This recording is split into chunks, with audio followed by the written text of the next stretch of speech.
Hello and greetings once again, my beautiful beer babies. This episode will be featuring a different take on the fall seasonal. Definitely a departure from the ones we've been looking at. This Halloween season typically is one that's heavy on spiced flavors, pumpkin, like that pretzel beer we looked at.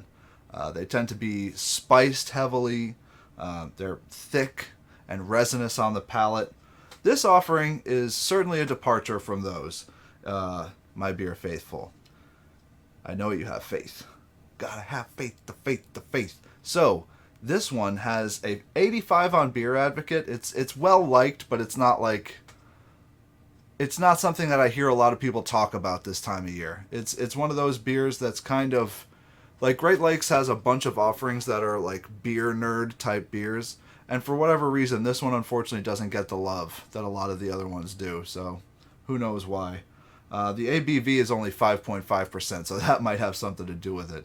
As we've stated a few times on this channel, people like to get their drink on during the holiday season, and when something's only 5.5 ABV, it's going to take you one or two of them to really get the buzz.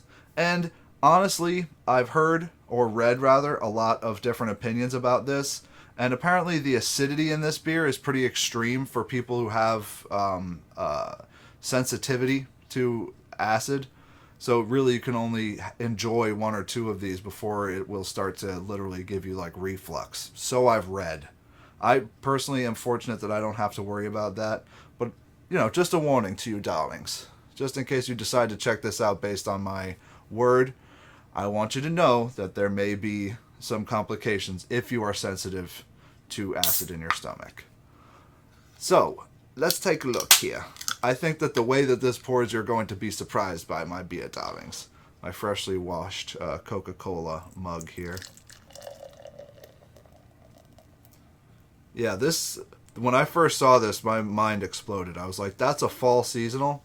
Well, first of all, it's got a gargantuan head for some reason. It did not have this when I poured it the first time.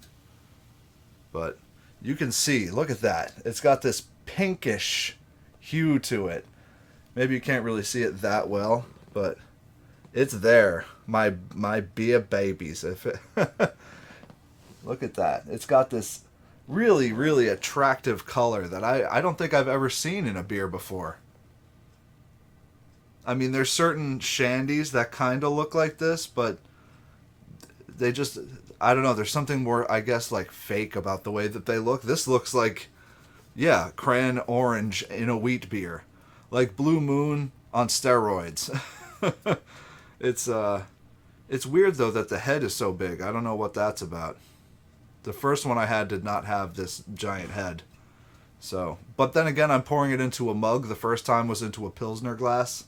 That probably makes some kind of a difference, I would imagine. It's an interesting color though. I'll give it that. I don't mind the way it looks. I think it's pretty attractive actually. Very attractive. Ooh. Yeah, no, it's a lovely beer. It's a lovely, lovely beer to behold. It's wow. Jeez. Yeah, that color. It's like Leinenkugel wants to be this so bad. that Leinenkugel Berry Wise, which is not a terrible beer by any means. Oh man, but this is just something. Ooh, this is just something special, my beer babies. Like, I can't tell you how much I enjoy it. Ooh, got a little bit of spillage out of the top there. No problem.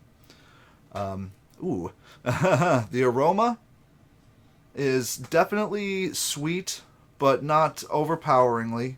It's got a fresh orange juice kind of a taste, almost more like, or aroma rather. Pardon me, beer babies.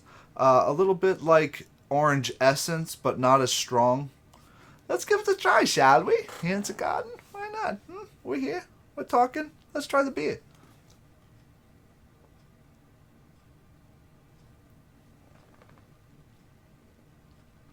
Ooh, I love it. Hands down, I love this one. It's fantastic. It's got a really well balanced flavor profile between the cranberry and the orange. It's like sour bitter and sweet, citrusy, all together at once. It's really quite an experience. And it's something that really breaks up the sort of monotony that comes with just pumpkin beer, pretzel beer, wheat beer. This is something special and unique and fun for the season. Like, I am really genuinely impressed with what this is. Yeah. Yeah, this is fantastic. This is really well balanced. It's juicy in a way that usually, like, seasonal, like spring seasonals, I would more associate with this. But it's really refreshing as a change of pace for the season. And I think that the flavors do make sense, and it is well balanced.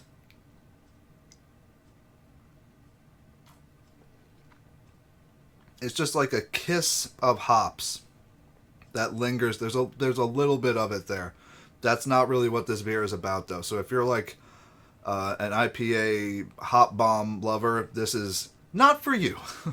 This is for people like moi and the more refined palate of the beer babies, I believe, because we tend to like things like Oktoberfests and beers that have more of like a hearty, rich vibe as opposed to just like a crazy alcohol vibe. Something that has a little nuance, darling. And I would say that this is both a very strong flavor and very nuanced at the same time. Like, there's a lot of complexity and depth in something that is actually light and refreshing. It's pretty much everything I love about beer rolled into one. And this is why we celebrate beer in October, because it is so fun and there's so many different kinds, darling. And I'm really excited about tomorrow, guys. Finally, the great conclusion of our 12 beers of Halloween. This is just like really getting me pumped for the pumpkin season. I can't stop. Somebody stop me. All right. I love you, all my little beer babies, my elite gents. And I will see you tomorrow for the conclusion of the 12 beers of Halloween. Whoa. Bye-bye. Oh, like and subscribe.